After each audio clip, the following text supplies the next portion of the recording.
I am not an expert on worship, but I have been in church my whole life. I've been preaching in various churches the last couple of decades. So I have some thoughts I like to share with you and then hear your thoughts back. And we have, I hope, a nice discussion about this in class. But here's what I've been seeing just in the last, I'll say, 5, 10 years or so. It seems that in many evangelical, Bible, Baptistic, non denominational churches, we have maybe we're aiming for a worship experience where we come and there's a praise band and we're trying to have a significant experience of worshiping God, and then followed by kind of a TED talk, a light, fairly fluffy, inspirational, go get 'em kind of message. In other churches, I think it's better, but we have maybe more worshipful, more transcendent, more majestic worship, and we're not going so much for the experience as just an attempt to praise God.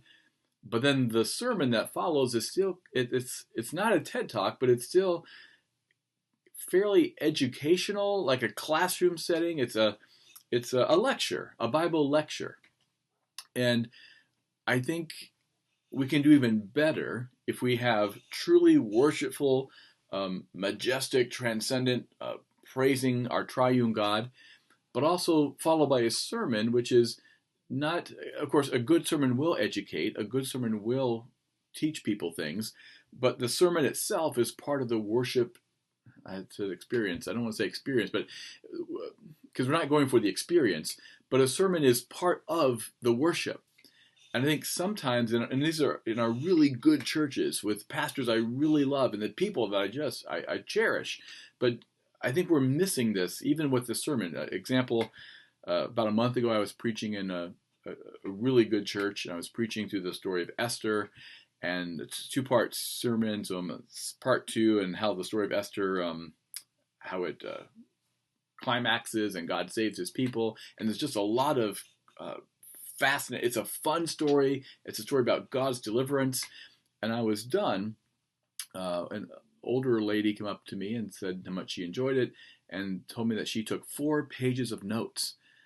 And at first I thought, wow, that's great, 4 pages of notes. But then later I thought, you may have missed the worship. You may have missed connecting with Jesus and the Spirit of Christ and what God was telling you in that sermon because maybe you were too busy taking notes. It's a story. Enjoy the story. Let the Spirit of God use that story to draw you up to Him and comfort you and challenge you and convict you as needed. And I think we might miss that if we're always just taking notes, interesting facts, getting them down, but we might be short-circuiting the worship moment. Trying really hard not to say experience, because I don't think we're going for an experience. But here's another way to look at this. John Jefferson Davis, who's a prof at Gordon Conwell, he wrote a book on worship maybe 15 years ago. And he said what prompted him to write this book was he was, I think, out in Colorado and visiting 30 or so evangelical churches. And what struck him was the focus of the service was about the human performers on the platform. And so even people leaving the church, they discussed, like, how was the praise band? Did you have a good worship experience? How was the preacher? Right? And we do that today in West Michigan. We go to churches depending on, do we like that preacher? Does that preacher speak my language? Does he communicate? Does he challenge me? Does he inspire me?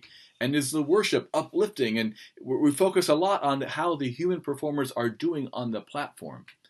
And Davis says we've got to get back to a transcendent, like we're actually coming to church not just to watch people perform for us. We're not just consumers taking a product, but we're coming to church to meet with the living God. This is the temple of Christ. This is where we meet the Spirit of Christ. And do we even anticipate that? Do we even expect that when we gather for worship? So Davis said, one very important thing to do to counter this, he said, is to have the Lord's Supper every single week. Because when you have the Lord's Supper as a part of every worship service, which is apparently what the New Testament church did, right? Every week they're breaking bread, and that's code for the Lord's Supper. when we do that every time we worship every Sunday morning, that does raise the temperature, doesn't it? It's hard to preach a TED talk and then pivot to the Lord's Supper, because what you just did looks really trite compared to this. And even if the sermon bombs, well, the morning wasn't a complete waste because we took the Lord's Supper and we communed with our living Lord. So one thing to consider, and something that I'm trying to encourage my church to do, but go slowly because we don't want to offend people and lose them and divide the church needlessly. It's worth going slowly. In fact, quick aside, Martin Luther, when he was hiding in the Wartburg Castle at fear for his life, right? The emperor said, "You're under the ban. If anyone sees you, they can kill you." He's hiding in the Wartburg Castle, and he hears that things are spinning out of control in Wittenberg, that the Reformation is going quickly, it's going way too fast. And so, at risk of his own life, Luther leaves the Wartburg Castle, comes to Wittenberg, and preaches these 8 Wittenberg sermons in which he tells the people, slow down. He said, I came to these Reformation insights. It took me 3 years, and I know Greek, and I'm digging into the text. You can't expect lay people to overnight just take your word for it. Even if you're right about what you're saying, you're scandalizing, you're offending sensitive, tender consciences. Slow down.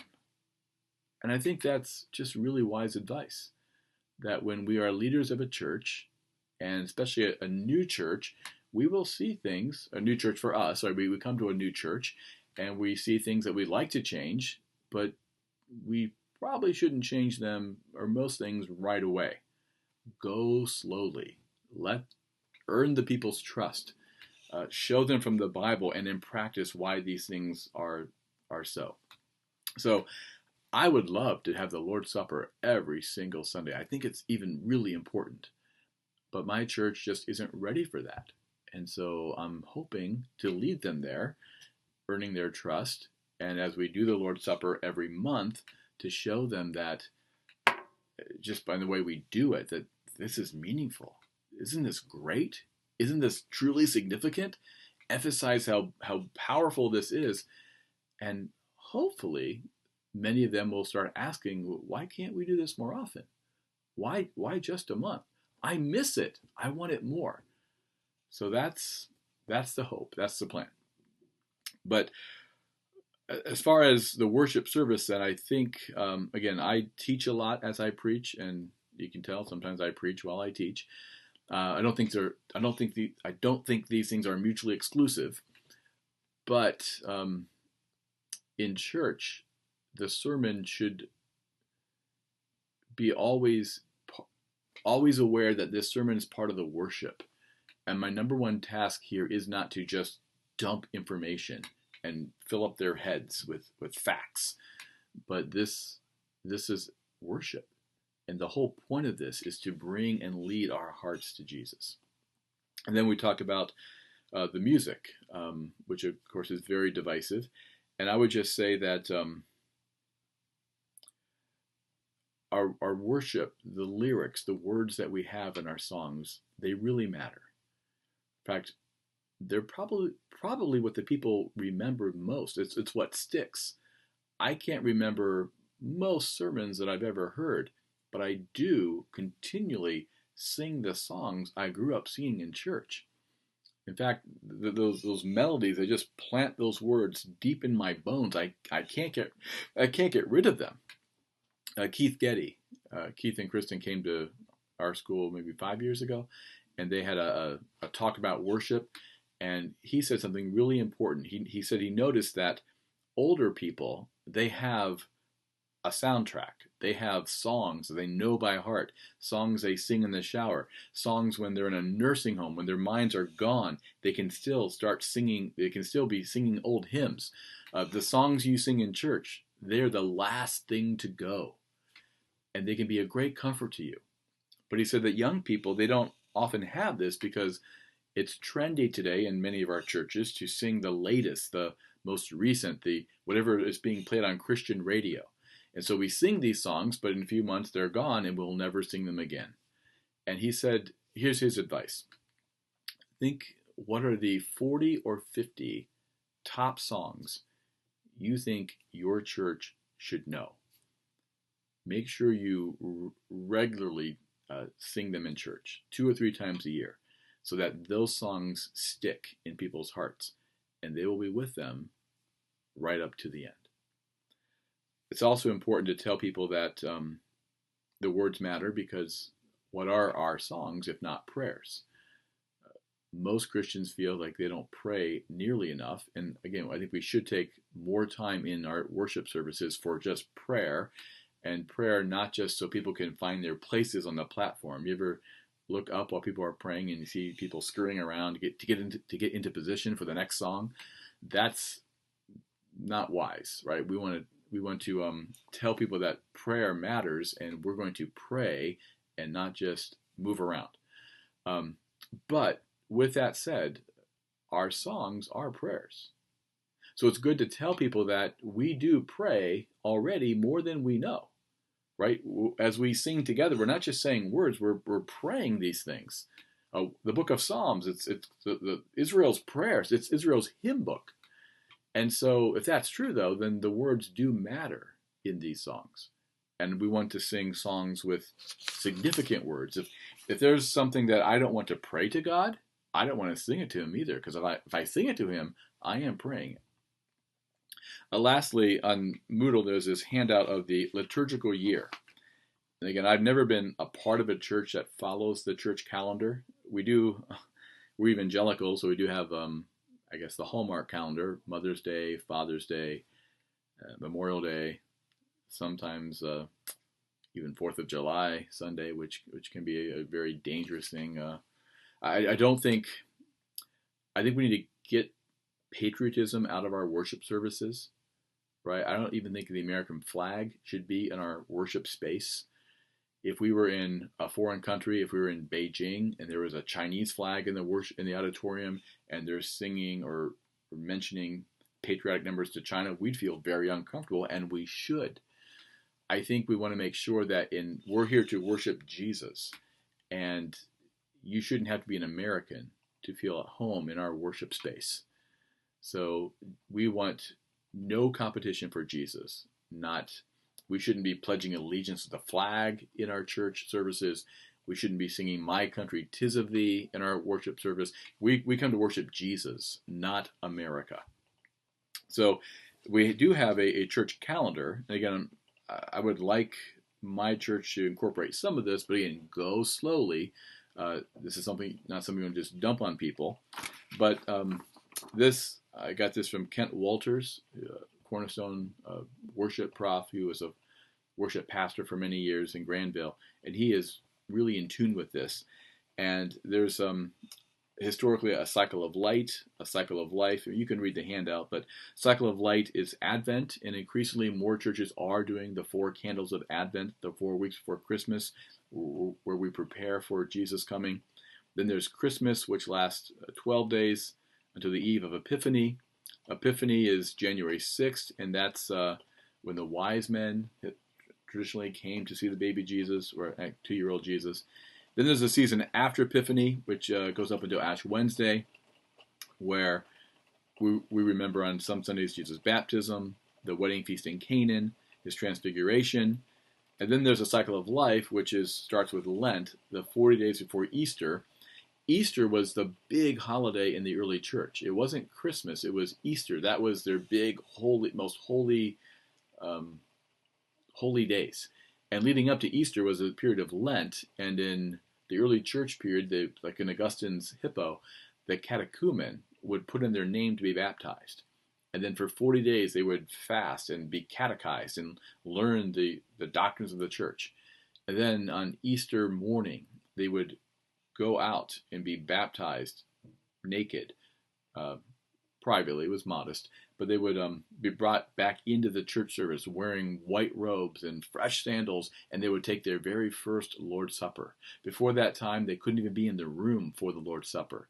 In Augustine's congregation, if you were not baptized and prepared to take the Lord's Supper, you had to leave the congregation. But on that precious Easter morning, the catechumenate, they were baptized and then they took the Lord's Supper. So Lent, which starts on Ash Wednesday, which reminds us of our sin and mortality. Then you have Maundy Thursday, which is the night of the Last Supper, and then Good Friday, and then Easter morning. And this is something that I think our churches, some of them are doing a good job with it, but we probably can do better in remembering not just Easter morning, but Good Friday, not just Good Friday, but Maundy Thursday is a very important night of remembering the Last Supper. Then after Easter, you have the proclamation, the Ascension Day, which is something we don't even hardly talk about, but that's really important. Jesus ascended. He's now ruling as Lord of the universe. Um, and then there's Pentecost Sunday, which is, again, something that we often don't even notice, which I think we're starting to do a better job with this, but we can do better. And then in what's called ordinary time, summer and fall, there's Trinity Sunday, uh, All Saints Day, which is now Reformation Sunday, which should be really important to us Protestants, and Feast of Christ the King. So I'm not saying a church has to follow this liturgical year, but I think one strength is it makes us less secular when even the rhythm of our seasons are governed by the church calendar. It reminds us and it kind of instills in us whose we are. And we become less secular, less just American, less Hallmark, and more truly Christian. And I think it could be important to have the rhythm of the Christian life be the rhythm of our life, to fast for parts of Lent, sacrifice, deny yourself for the season of Lent, so that Easter morning is even that much more precious. You're not just remembering what Jesus did intellectually, but you've in some small way you've participated, you've lived it, and you can feel the resurrection in a fuller, deeper way because you've been preparing for it for 40 days. So again, I'm not the expert on worship, but I do have some thoughts, and I'd love to hear what you think about this in class.